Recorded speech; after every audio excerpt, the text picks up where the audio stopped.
50 yi mooy déficit recette moins dépense mais 4750 date yi arrive à échéance da nga ko war a refinancer ci ñi la koy refinancer foog ñu wóolu la ci li ñu lay wóoloo mooy sa soutenabilité de la dette mooy li nga xam ne moom la ministre des finances expliqué sànq. maa leen gërëm di leen sant am na lu ci desoon waaye temps bi moo ko permettre.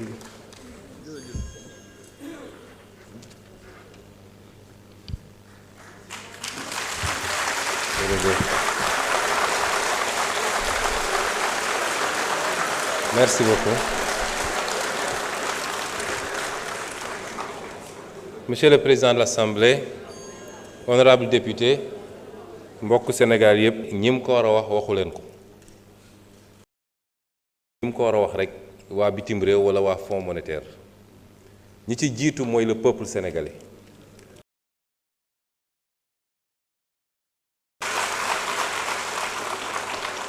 te bor pour mu mën a lew cim réew da ngeen autoriser le président de la République ne ko at wi mun nga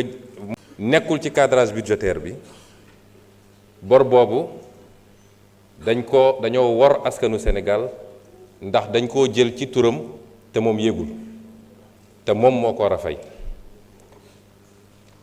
ñu def ko ci anam boo xam ne respecté wul procédure yi moo tax liggéey bi jeexagul dañ koy continuer ndax ñaar war nañ koo def benn bi mooy surtout lu jëm ci dette bancaire intérieure bi mais bor bi yépp il faut ñu càmbar ko ligne par ligne clarifier ko def un rapport boo xam ne normalement sax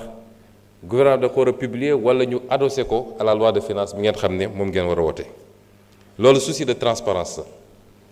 mu am it ay comptes yoo xam ne li ci jaar ci bor bi dafa bëri lool te respecté wul procédure yi am na ci benn boo xam ne moom rek diggante 2019 ak 2024 lu mat 1300 milliards jaar na ci loo xam ne amul benn surveillance muy lu ñu war a mottali la ca des nag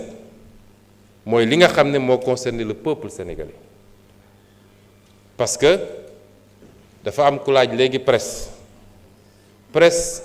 réponse la à cette situation dégg nañ nag ñenn ñi ci opposition ñuy critiquer waaye lenn rek laa bëgg ngeen laaj leen face à cette situation ñoom lan la ñu proposer comme solution qu'il propose une seule solution lu dul di essayer def négation ci loo xam ne àdduna bi yépp léegi dëppoo nañ ñi parce que lu toll ni FMI lu toll ni les agences de notation lu toll ni BCEAO du ñu valider ay chiffres ay données yoo xam ne tegul fenn kon dañu nekk ci autre solution moo tax bi mbir mi amee nu ne ñu ngi wut ay solution financière parce que ministre des finances wax na ko déggoo nañu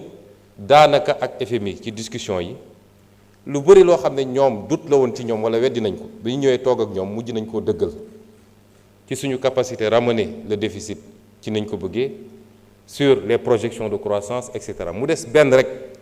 mooy le financement est-ce que dañ ko boucler wala duñ ko boucler ñu ciy liggéey nag ma ciy féliciter toutes les équipes du ministère de l'économie et des finances ak du ministère des finances et du ministère de l'économie di wut ay solutions yoo xam ne yu yaatu la lii ak waa bitim réew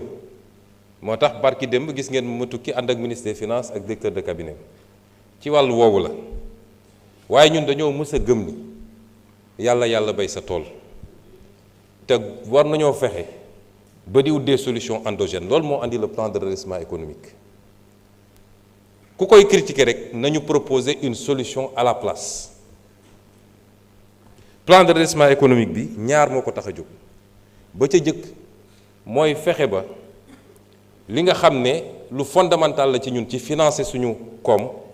ñu fexe ba bañ koo jéggaaniti parce que les financements extérieurs sont des financements yoo xam ne dafa bëri conditionnalité te problème bu ndaw bu amee ci réew mi ñu suspendre ko ñu ne kon nañu fexe ba yii farata ci ñun ci suñu programme nañ ko utal financement moo tax soo seetee les 790 milliards yi ñu génne ren pour presse bi lan lay financer dugal nañ ci réseau gazier du Sénégal dugal nañ ci luy sauver Air Sénégal 66 milliards réseau gazier 50 milliards dugal nañ ci luy sauver Sonacos 50 milliards dugal nañ ci le second pont de Ziguinchor pour 50 milliards dugal nañ ci le grand transfert d'eau pour 50 milliards dugal nañ ci yooyu yëpp c'est dugal nañ ci les agropoles du sud pour 50 milliards agropole centre pour 60 milliards yooyu c'est pas des programmes structurants pour ce pays laytee économie pays bi du jóge ci loolu kon est-ce que jaaduwul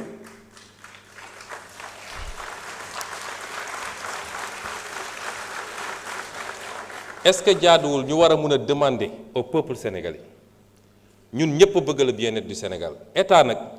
financement am du jóge ci poosu nit jógewul ci poosu président Bassirou jógewul ci poosu premier ministre mais financement état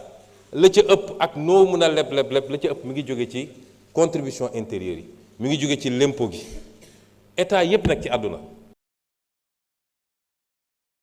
fiscal réew yu la gën a développé ñoo la ëpp taux de pression fiscale ñoo gën a mën a réclamer seeni population ñu fay l'impôt kon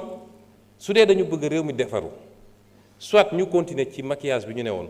di wër di leb di làq lenn ci bor bi wala ñu ne am na loo xam ne war nañ ko mën a defal suñu bopp waaye lan la ñu laaj Sénégalais yi est-ce que dañoo taxé ceeb bi wala diwlin bi wala courant bi wala déedéet non fexe nañu ba cibler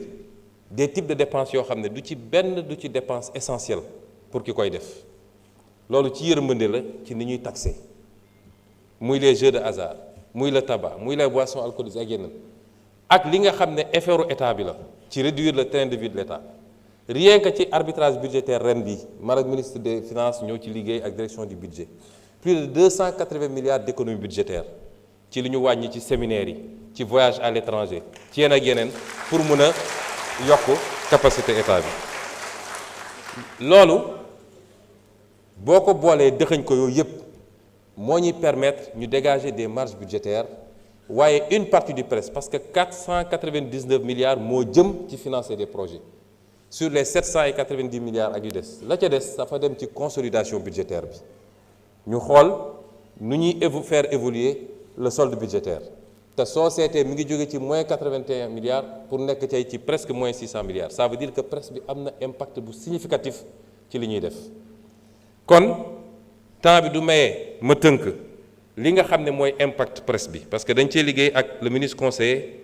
économique du président de la République nga xam ne mooy coordonnateur bureau d'intelligence et de prospective li nga xam ne ci wàllu impact économique net détaillé contribution nette au PIB de 229 milliards représentant 1,6 de croissance supplémentaire loolu ci contribution économique la impact budgétaire et soutenabilité nette dina contribuer à la réduction nette du déficit public de 2,1 de pourcentage pour nous rapprocher des critères de convergence de l'UEMOA. Les recettes fiscales nettes supplémentaires s'élèvent à 392,6 milliards. L'épargne publique nette passe d'un déficit de 566 à 196 milliards. La dette publique, amélioration significative wax naa ko léegi. Pour les impôts, 122 milliards. Secteur énergétique, 133 milliards. Secteur télécommunications, 63 milliards. Secteur transport.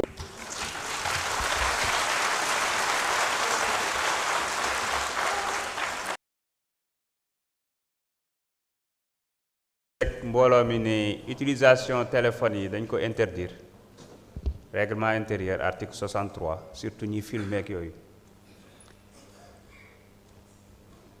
ñu ngi jox kàddu gi honorable